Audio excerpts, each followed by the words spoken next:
Hello, good morning সবাইকে। সবাই কেমন আছো? আশা করি সবাই ভালো আছো। আমিও ভালো আছি। তো সকালবেলা ছেলেকে নিয়ে স্কুলে যাচ্ছিলাম, তো দেখি সবুজ ঘাসগুলো দেখে বেশ ভালোই লাগছিলো। তো হঠাৎ ওদিকে চোখ গেল, দেখি ওদিকে মা দুর্গার মূর্তি বানাচ্ছে। যে পুরোটা এখনো কমপ্লিট হয়নি, অল্প হয়েছে। খুব সুন্দর লাগছে যে আর বেশি দিন নাই, মা আসতে চলছে। সবাই রেডি তো? তোমাদেরকে দেখো জুম করে দেখাচ্ছি, সবুজ ঘাস, তার সাথে মার মূর্তি বানানো হচ্ছে ওখানে। দেখো,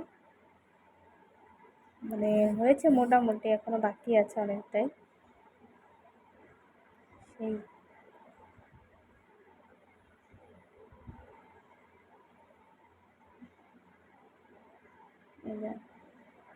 কেমন হয়েছে সবাই কমেন্ট করে জানাবে।